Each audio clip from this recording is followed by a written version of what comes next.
Et salut à tous, c'est Falk, j'espère que vous allez bien. Et aujourd'hui on se retrouve pour la 18e hebdo Bundesliga de cette saison 2025-2026. Oui, on se retrouve un mardi parce que problème technique plus problème d'emploi du temps, j'ai pas pu tourner avant. Et donc on perd pas de temps et on commence directement avec le match du vendredi soir qui opposait le Werder Bremen à l'Eintracht Frankfurt. Avant de regarder ce match, pour moi c'était le duel de qui va se faire virer entre Horst Steffen et Dino Topmöller.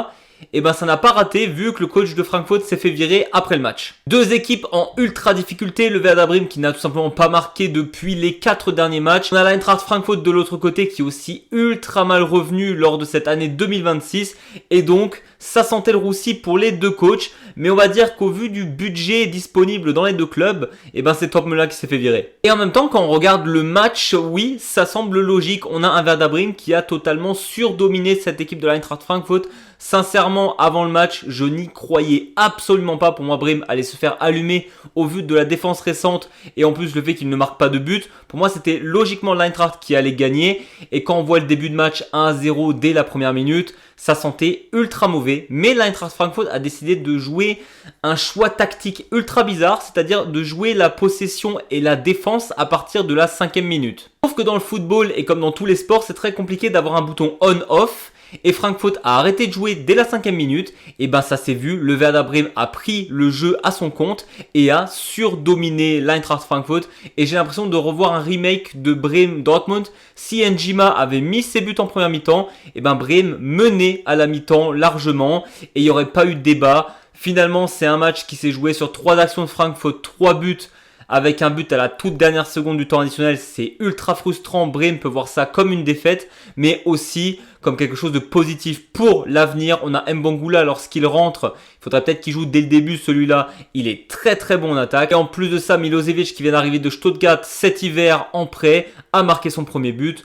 Peut-être que c'est le début d'un renouveau pour Bremen et Frankfurt dans tous les cas, vu que le coach vient de se faire virer, mais ça on en parlera très bientôt. Et petite mention évidemment pour Yuki Sugawara dont j'ai le maillot, je peux enfin mettre son maillot cette année, qui a été exceptionnel et tombé amoureux d'un joueur qui est latéral droit. Et ben c'est rare mais qu'est-ce qu'il est génial ce joueur, je l'adore. On a passé énormément de temps sur Bremen-Frankfurt parce qu'on a eu d'autres matchs où il s'est passé beaucoup moins de choses. On a notamment ce samedi après-midi le match entre le Hamburger SV et le Borussia Mönchengladbach qui a existé. Désolé, 0-0 lorsque le HSV tire autant de fois sur le but adverse. Je n'ai jamais vu ça, je crois. Une équipe qui domine autant dans le jeu, qui tire autant sur le but adverse et qui marque pas. Je veux dire, que Gladbach ne marque pas sur ce match, ok. Mais comment le Hamburger SV n'arrive pas à cadrer ses tirs? J'ai vraiment l'impression que plus de la moitié des tirs du HSV n'ont pas été cadrés. Et même les tirs cadrés, soit c'est sur le gardien. Après, le gardien était quand même exceptionnel, le gardien de Gladbach. Mais au-delà de ça, le HSV devant les buts. Ils ont cherché un attaquant pour ça cet hiver. Ça va être compliqué le Hamburger SV. Ça joue bien globalement. Mais il manque vraiment ce truc et le pire c'est que le Borussia Mönchengladbach a failli marquer et gagner ce match. Ça aurait été un vol absolu. Mais bon, 0-0. 0-0. Dans la catégorie, ce match a existé. On a aussi eu Wolfsburg contre Heidenheim. Sur le papier, un match ultra intéressant entre deux équipes du bas de tableau.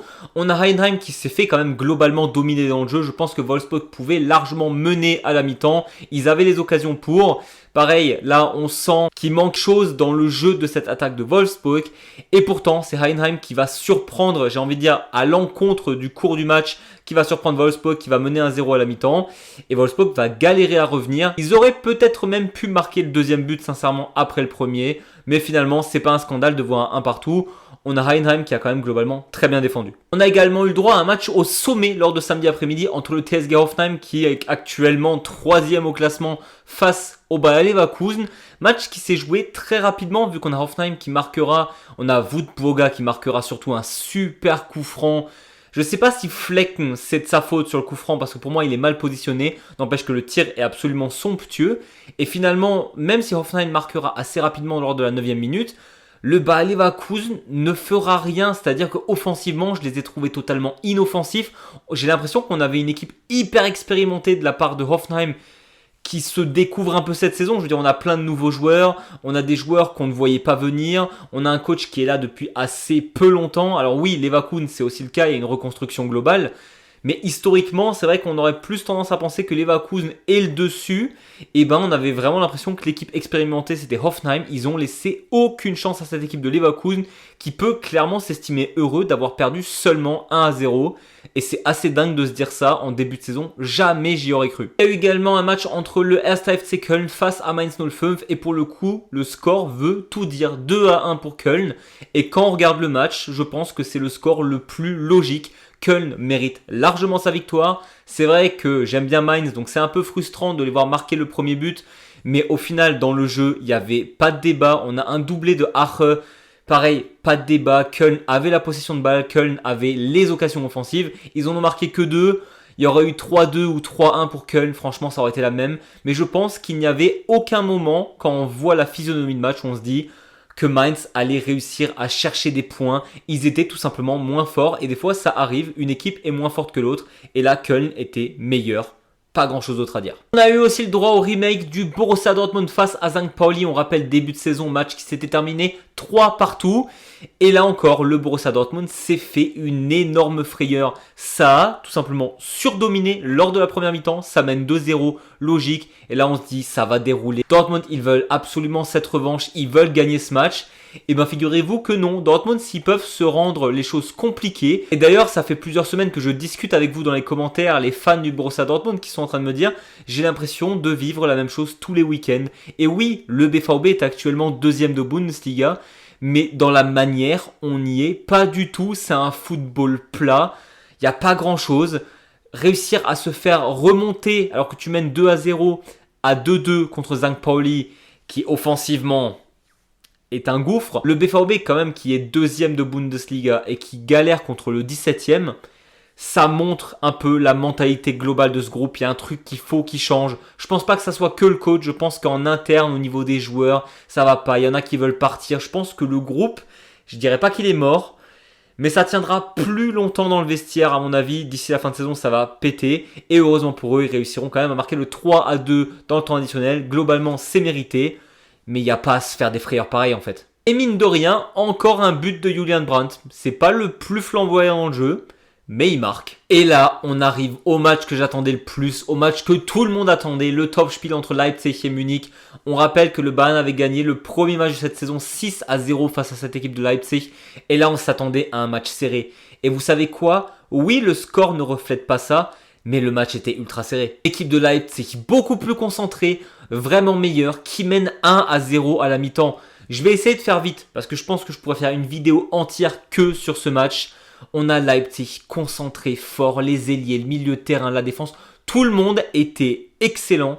Et qu'il y ait que 1-0 entre guillemets pour Leipzig à la mi-temps, le Bayern peut s'estimer heureux parce que pour moi, lors des 45 premières minutes, c'est totalement mérité que Leipzig mène. Je ne sais pas ce que Vincent Kompany leur donne à bouffer dans les vestiaires, ce qu'il leur dit, mais il n'y a pas à revenir et être aussi agressif et mettre à ce point-là ton adversaire dans la semoule. 5-1 pour le Bayern qui était mené 1-0, c'est une dinguerie. Bon déjà on a Michael Olise qui est rentré à 30 minutes avant la fin et qui a essayé de montrer que c'était le meilleur joueur de Bundesliga. 3 passes décisives, 1 but, tout simplement. Et c'était pas du tout le même Bayern. Le jeu, c'était pas le même. C'était beaucoup plus rapide. Ça jouait en une touche de balle.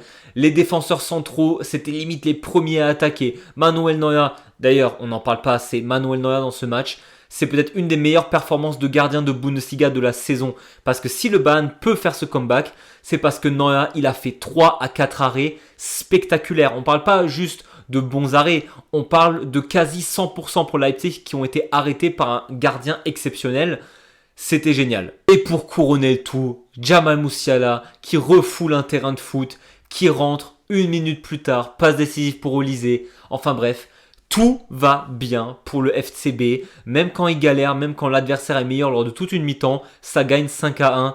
Qu'est-ce que vous voulez faire face à cette équipe qui a déjà marqué 25 buts lors des 5 derniers matchs? Le FC Bayern, c'est beaucoup trop fort pour la Bundesliga cette saison. Et sincèrement, ça fait juste peur pour les adversaires pour la suite. Comment tu veux battre cette équipe? Va vraiment falloir rester concentré pour la Champions League parce que si tu gagnes la Bundesliga dès mi, voire fin avril, tu peux te dire que tu peux tout mettre dans la bataille pour la Champions League. On verra bien, mais cette équipe est ultra forte. On arrive au match du dimanche et on a le VfB Stuttgart qui a buté sur une forte équipe de Union Berlin, un partout. Et là encore, Union Berlin, c'est pas fou cette saison. Mais par contre, je ne sais pas comment ils font pour réussir à tenir tête au cadre de la Bundesliga. Je veux dire, mis à part le Borussia Dortmund qui les avait battus cette saison, j'ai l'impression que contre Leverkusen, contre le FC Bayern, contre Leipzig, contre Stuttgart, à chaque fois qu'ils jouent contre des grosses équipes, ils arrivent à ne pas perdre. Moi, ils arrivent à chercher un point. Et je veux dire, si le Union Berlin commençait à gagner les matchs qui sont censés gagner face à des plus petites équipes, mais ils seraient clairement dans les places européennes en fin de saison. Sauf qu'ils réussissent à tenir tête face au Bayern et à Stuttgart.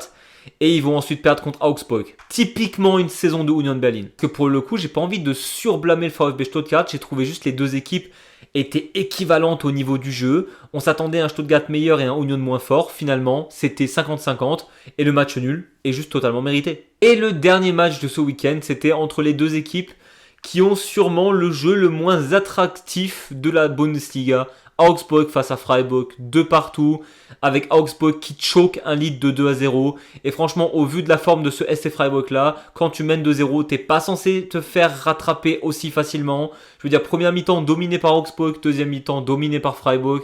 Un match plus qu'Osef, j'ai envie de dire, 2-2. Au moins, les spectateurs ont vu des buts.